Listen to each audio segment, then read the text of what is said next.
Voilà, Monsieur Nofri. Donc, je voulais savoir un petit peu sur Nice. La situation est particulièrement délicate en ce moment, avec Christian Estrosi, quand même, qui mène une politique qui ne correspond pas du tout à celle qu'il avait évoquée avant son élection.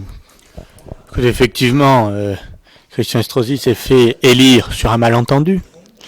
Il s'avère trois choses. La première, c'est que Christian Estrosi ne sait pas gérer la ville et que son équipe ne sait pas gérer la ville. Elle mène la ville au bord du gouffre financier, comme c'était d'ailleurs le cas pour une partie des élus qui étaient dans la municipalité en 1995 et qui ont géré la ville du temps de M. Barretti et qui ont laissé la ville en état de surendettement, au bord d'une procédure d'alerte menée par le préfet. C'est la première chose. Mauvaise gestion économique. La deuxième chose, c'est mépris de l'électeur. Christian Estrosi avait promis qu'il serait un maire à 100%, il a été ministre. Aujourd'hui, il n'est plus ministre, mais tente de faire des coudes à travers toute la France afin de s'assurer un destin national. Il méprise les Niçois, méprise d'ailleurs le personnel municipal, méprise le monde associatif niçois, méprise les socioprofessionnels niçois et ne connaît pas les véritables enjeux de la ville de Nice. Et puis... Alors que c'est un Niçois, lui, quand même. Oui, parce que quand vous n'aimez pas les gens, vous ne les comprenez pas, tout simplement. Et le troisième problème, c'est la politique sociale que mène Christian Estrosi, ou plus exactement la politique de la ville que mène Madame Estrosi Sassonne.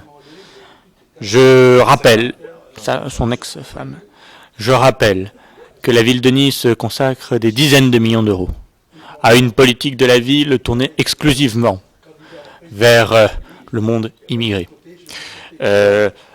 L'attribution des logements dans la ville de Nice se fait sur le critère de la préférence nationale. Pourquoi le critère de la préférence nationale? Parce que ces gens-là, étrangères, en violation de la préférence nationale. Pourquoi? Tout simplement pour une raison très simple, c'est que ces gens-là tentent de se constituer des clientèles. Comme ils se constituent des baronnies politiques, eh bien ils se constituent ici des clientèles électorales, et ce sont des clientèles. Alors ça commence à se voir, ça a des conséquences dramatiques.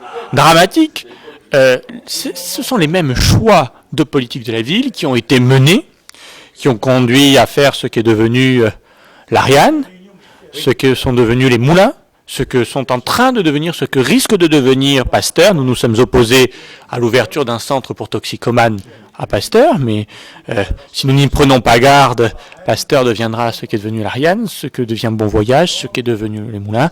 Et puis il y a l'urgence du centre-ville. Le centre-ville... Le centre-ville soit habité principalement par des communautés, alors que les appartements sont très chers dans le centre-ville. Écoutez, il y a un problème. Non, mais il y a un problème réel de politique. Non, mais il y a un problème réel de politique du logement à Nice. C'est-à-dire qu'encore une fois, on attribue les logements sur un critère uniquement social. Or, sur la question, c'est la situation des familles. Or, il est évident que sur un critère uniquement social, l'immigré qui débarque en France, sans rien, avec une famille, et le couple français qui a juste le SMIC, qui ne peut pas non plus se loger, eh bien, ce sera toujours la famille immigrée qui sera logée au détriment du Niçois. Mais ça c'est une trahison. Ça, c'est une politique de gauche, c'est pas une politique de droite. Eh bien, c'est exactement le problème que nous pointions du doigt. La politique de la ville de Nice, la politique de la ville menée par l'actuelle majorité municipale est une politique, vous dites de gauche, je dirais même pas de gauche. C'est une politique de destruction nationale. C'est une politique... Non, mais parce que, bien sûr, c'est une politique de gauche, cela va sans dire. Mais la gauche a toujours prétendu être du côté du peuple. Et là, ce n'est même plus le peuple. On n'est pas du côté du peuple. On méprise le peuple parce qu'il y a à Nice de véritables problèmes de logement. Il y a à Nice une véritable urgence pour loger les Niçois, pour loger les étudiants, pour loger les jeunes actifs, pour loger les retraités. Il faut s'attaquer à ce problème du logement. Pour les Niçois, il faut aussi s'attaquer au problème des impôts locaux que Christian Estrosi a augmenté sans se rendre compte de ce qu'il faisait peser en termes de manque à gagner, en termes de perte de pouvoir d'achat pour des budgets modestes, pour des budgets de Niçois modestes, pour des budgets de retraités modestes, pour des budgets d'étudiants modestes. Il y a un livre qui a été écrit sur Christian Estrosi, vous l'avez lu? Estrosi City, bien sûr.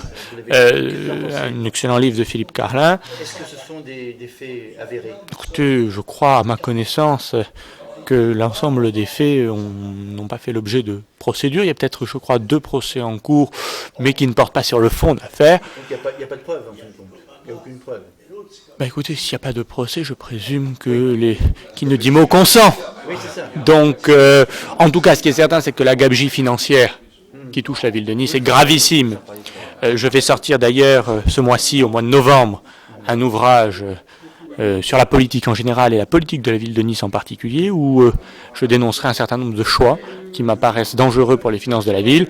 Je rappelle que le grand stade de la ville de Nice, qui devait coûter 90 millions d'euros, en coûtera 243 aux contribuables. Je rappelle que le grand stade de la ville de Nice risque de coûter même plus cher que 243 millions d'euros aux contribuables, puisque si le club descend en D2 ou si le remplissage du stade n'est pas suffisant, il y aura des indemnités supplémentaires. Je rappelle aussi que M. Christian Estrosi explique qu'il n'augmente pas la dette de la ville, ce qui est faux, parce que les transferts de dette sont très importants et parce qu'on masque la dette. Pensez-vous que aujourd'hui, la ville de Nice rembourse 80 millions par an.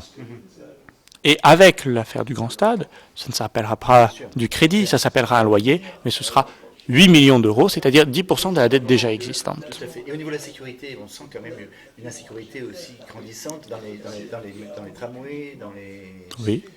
Alors qu'il y a des policiers, vous avez la police nationale par exemple aujourd'hui qui était présente. La police nationale est débordée. La police nationale ne peut rien faire. À peine les gens sont arrêtés qu'ils sont mis dehors. La police municipale reçoit des ordres contraires. Ouvrir... Oh non, plus nombreux. La police municipale reçoit des ordres contraires. La police municipale reçoit des ordres d'ouvrir des commissariats de proximité et en même temps de faire des brigades. Ce n'est pas possible, on ne peut pas tout faire. Il y a des choix qui doivent être faits. Les choix aujourd'hui ne sont pas faits. On a déjà la police la plus importante de France. Il faut lui donner des ordres clairs. Il y a un problème de justice, et là c'est le problème de garde des Sceaux actuelle, socialiste, Madame Taubira, qui est une honte, qui est une ancienne indépendantiste, qui a craché sur la France, et qu'on a mis ministre garde des Sceaux. Donc voilà, c'est une honte, c'est la première chose. La deuxième, je vous rappelle qu'il y a aussi un problème de caméra. Aujourd'hui, à Nice, nous avons un système de vidéosurveillance qui est mis à disposition de la verbalisation et non pas de la lutte. Les délinquants, On ne peut pas tout faire. Voilà. On ne peut pas tout faire. On les voit pas. Je souhaiterais que les efforts de la ville de Nice soient tournés vers la sécurité pour les Niçois, pour les Niçoises. C'est aussi encore, on en revient au même problème, un problème de politique de la ville. Quand on met dans le centre-ville ou dans des quartiers les populations que l'on y met, qui sont désociabilisées, qui sont en cas de rejet de l'État et de l'autorité, eh bien, je crois qu'il arrive ce qui est en train d'arriver. Et un jour ou l'autre, les commerçants, peut-être les Niçois, vont réagir. Et je crois que il peut y avoir, comme disait le président Le Pen tout à l'heure. Je crois que les Niçoises et les Niçois, je crois que les commerçants et les commerçantes, je crois que l'ensemble des hommes et des femmes de bonne volonté de cette ville vont se lever pour les élections municipales, parce que trop, c'est trop. C'est trop. Parfait. Merci beaucoup. Merci à vous. Voilà. Excusez-moi. Non,